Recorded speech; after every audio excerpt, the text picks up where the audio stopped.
திருச்சிற்றம்பலம், திருச்சிற்றம்பலம்.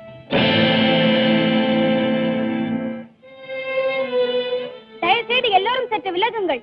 சுவாமி, நாவுக்கரசன் நினைவிழந்து விட்டார். எங்களுக்கெல்லாம் பயமாக இருக்கிறது. கவலை வேண்டாம். அப்பர் பெருமான் இன்னும் பல்லாண்டு வாழும் பாக்கியத்தை பெற்றவர். முடிவில்லாத மகான். அவர் உயிருக்கொன்றும் ஆபத்தில்லை. உணர்ச்சி வசத்தில் சற்று மூர்ச்சி அடைந்திருக்கிறார். அவரை நான் பார்த்துக் கொள்கிறேன். தொண்டர்களே, நாவுக்கரசரை உடனடியாக நாம் இருக்கும் இடத்திற்கு எடுத்துச் செல்ல வேண்டும். தொண்டர்களே, நீங்கள் எல்லாம் சற்று வெளியே இருங்கள். நாவுக்கரசரை நான் பார்த்துக் கொள்கிறேன்.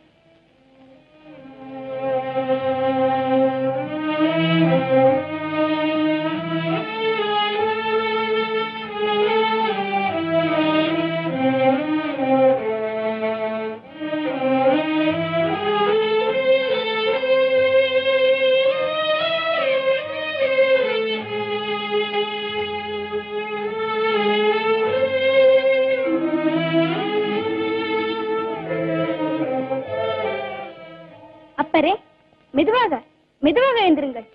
களைப்பாக இருக்கிறீர்களே, கொஞ்சம் பாலும் பழமும் சாப்பிடுகிறீர்களா? வேண்டாம் ஐயா, வேண்டாம். ஏன்? என் மனம் அமைதி இல்லை. என்ன காரணம்? சொல்ல தெரியவில்லை. கோவிலில் ஏன் மூர்ச்சை அடைந்தீர்கள்? சற்று உணர்ச்சி வசப்பட்டு விட்டேன். அப்பரே, நாமெல்லாம் முற்றும் துறந்தவர்கள், பந்தம் பாசத்திற்கெல்லாம் அப்பாற்பட்டவர்கள். அப்படி இருக்கும்போது உணர்ச்சி வசப்படலாமா? மன்னிக்க வேண்டும். ஞான சம்பந்த பெருமானே, தாங்கள் ஒரே ஒரு திருப்பாட்டு பாடியவுடன் திருக்கதவு தாளிட்டுக் கொண்டது. ஆனால் நான் பல பாட்டுகள் பாடிய பிறகுதானே கோவில் கதவு திறந்தது. ஐயா, உங்களுக்கு 9 வயது, எனக்கோ 80 வயது.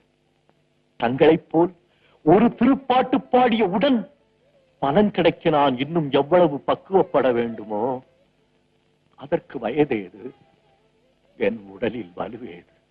நாவுக்கரசரே, நீங்கள் தவறாக நினைத்து மனதை குழப்பிக் கொண்டிருக்கிறீர்கள். என் ஒரு திருப்பாட்டே போதும் என்று ஆண்டவனுக்கு தெவிட்டி விட்டது.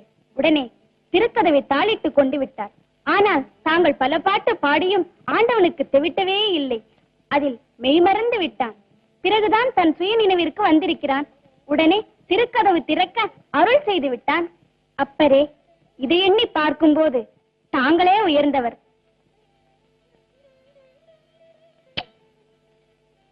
அகிலாண்ட நாயகியின் ஞானப்பால் உண்ட ஆளுடை பிள்ளையாரே, தங்களோடு அடியேனால் பேசி வெற்றி பெற முடியுமா? ஐயா, தங்கள் சொல்லின் இனிமையை நான் கலந்து ரசிக்கும் போது நற்கருப்பஞ்சாற்றினிலே தேன் கலந்து ஊன் கலந்து என் உயிர் கலந்தும் ஒட்டாமல் இனிக்குது ஐயா.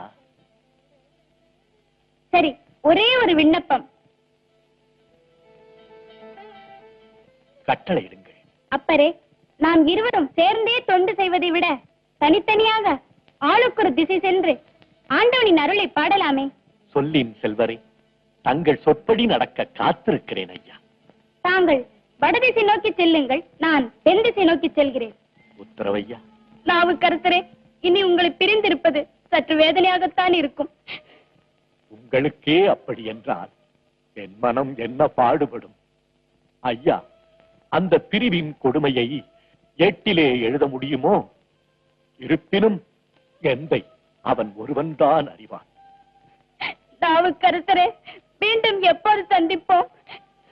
இறைவன் அருள் இருந்தால் மீண்டும் சந்திப்போம். திருச்சிற்றம்பலம், திருச்சிற்றம்பலம், திருச்சிற்றம்பலம், திருச்சிற்றம்பலம்.